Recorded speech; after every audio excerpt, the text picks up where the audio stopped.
the Anansi story. There is a 1968 cartoon of Anansi the spider that I grew up watching. Me too. Right? Everybody, all black people did, I think. So exactly. For us, that Anansi the spider story is one of the first things that comes into our consciousness as black people. And it's the first one of the first things that connects us with our African traditions.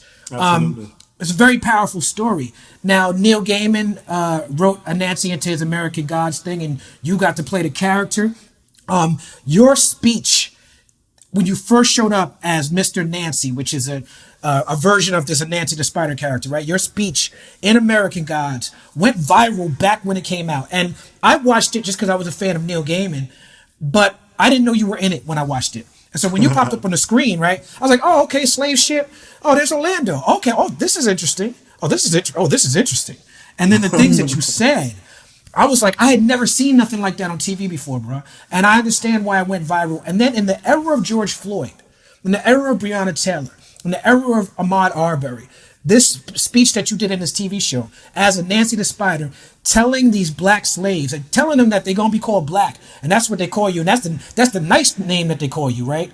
This speech now resonates in this era of righteous anger, when the people rose up in the streets, and this anger got shit done. I've seen changes in our community that voting for years has not gotten done. Removal of Confederate flags. The NFL saying, you know what, Black lives do matter, and we apologize. Certain just a lot. Those are just the Minneapolis City Council saying, you know what, maybe we should defund the police. Tell me about why you feel like that character resonated so much, and why we had to wait so long to see a character like that. Because we're not victims, and that's how we're seen. The narrative around us is consistently about a victim narrative, a victim story. So how do you expect people to break through from the trappings of the cults that they're in if all you ever do is show them how they'll be rewarded if they stay in them? Victims. And so I wanted that character. I wanted to play that character like you. I grew up with that character. I was tweeting Neil Gaiman like, hey, holla at your boy. And I was glad that it worked out. But for me, I've heard that said so many times, but I just was trying to figure out, how do you say this to people who don't know what they're about to walk into? And what does that look like? And for me, more than anything, Anansi's not apologizing. And he's not there to save you. He's simply there to tell you what it is and receive his worship. And the greatest worship is for you to kill yourself in his name. Right. And for me, that juxtaposition, because it's exactly that's killing us. It's that little turn right there. So for me, for that to be the central part of what my work was going to be, I kind of leaned into that in a heavy way, and was fortunate enough to end up writing the next speech that went viral. And so it was, it's been a journey, that character. Now this is where the story gets interesting to me, because I've heard you speak. I heard you on the Black Nerd podcast speaking about how you took what was written and made it your own for that first speech that went viral. But in season 2, in episode 4, now you have Mr. Nancy talking to the other black gods. And you wrote that speech. And I've heard you, and that speech went viral while you were fired from the show, but people didn't know you were fired from the show. Exactly. Right? And so you then you went viral with this character 3 times. You then made a video explaining the situation, and I'd like you to tell the story, because you could tell it better than I can. But apparently, the new showrunner, and you heard on set that the new showrunner didn't like the politics of Mr. Nancy, and didn't like the message that he was giving to black people. And the new showrunner might have felt like, as a non-black person, he could write for black characters better than you, or better than black people. Oh no, he absolutely felt that way. And I think so here's... You could go ahead and name him too, we know who he is. Chick Egley is this man. So I'm gonna run it down real quick. So I come in, I do Mr. Nancy, the speech goes viral, the show is well received. Brian Fuller and Michael Green deserve a lot of credit because they're the authors of that first speech. Great writers, happy to do it. When we got to season 2, Suddenly they were gone, they've been fired, new showrunners in, and they don't care at all about the characters of color. So suddenly Mr. Nancy's a completely different character, but nobody had talked to me. So the next thing I know, Neil Gaiman comes up to me, we're shooting, and he's like, listen, we don't have a character Bible for this character. Will you write a character Bible and help us shape this character? And break that down. Break down a character Bible, because I've heard you speak on this before, but the people don't know. So whenever you see a character on a television show, generally that writer has come up with a story for that character, where that character came from, what's important to that character, how that character fits into the story. So the backstory, right? So what he was saying was, we are now filming season 2 after a 2-year hiatus between season 1 and season 2. So we have kept you out of work for 2 years waiting for you to come back to this show. And now that you're here, I am telling you that we did not do any work in 2 years on your character. Wow. So we would like you to start writing us, helping us understand how to write your character. So I write the Bible and I give it to him. And he says, this is incredible. Share this around with all the producers. But in the meantime, we're still filming the show. So I start writing all of the other characters. But I'm not just writing the black characters. I'm writing the female characters that are white. I'm writing the Asian female characters. I'm writing the LGBTQ plus Muslim gay characters. I'm writing the black characters. I'm writing the bulk of the people on the show, working a lot with my man Rodney Barnes. And the truth of it is, I ended up helping him get season 2 done. But at the end of season 2, it was me and Rodney Barnes. Everybody else had been fired by and large on the writing staff. So I produced that show.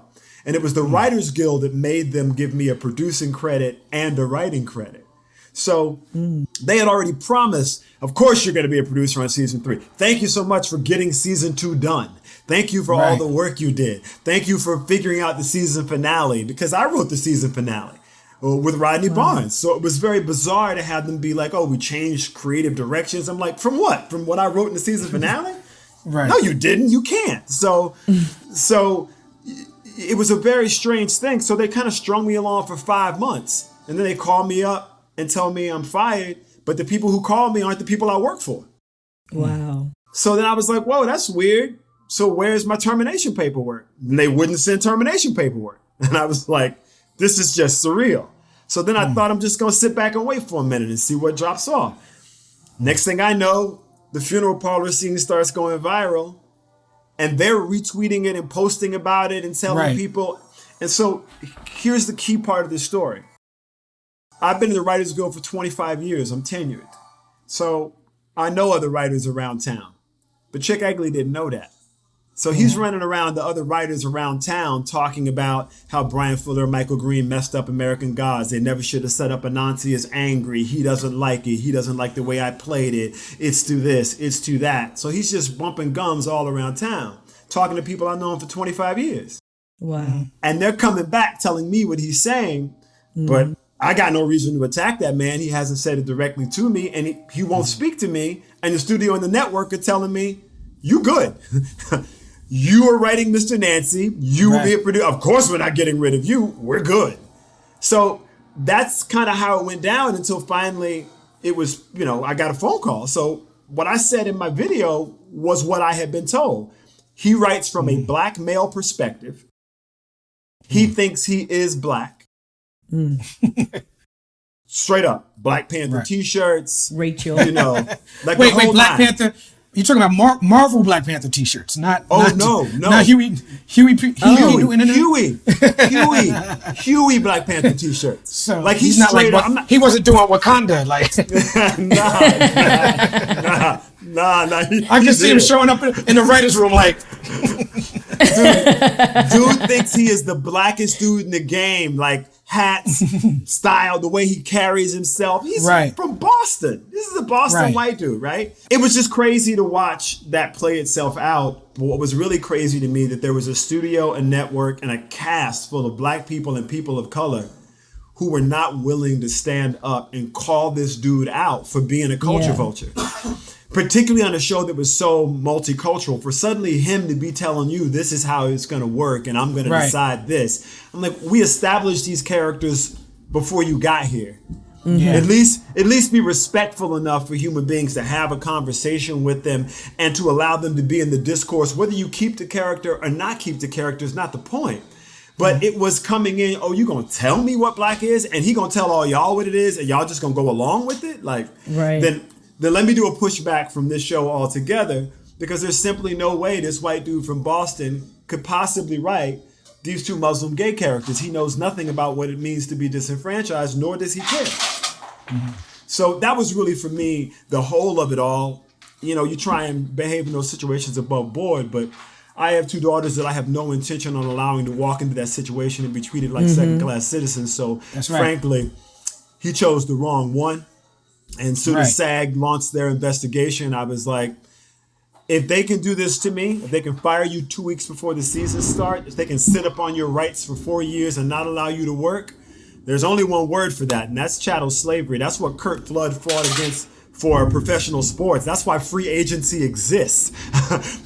And free agency is truly the creator of black millionaires and billionaires, because without it, they would own each one of those players' rights and be able to tell them how they were going to pay them, when they were going to pay them, and when they could play and when they couldn't play. They could literally suppress their talent if they did not like them. And without free agency, that was happening.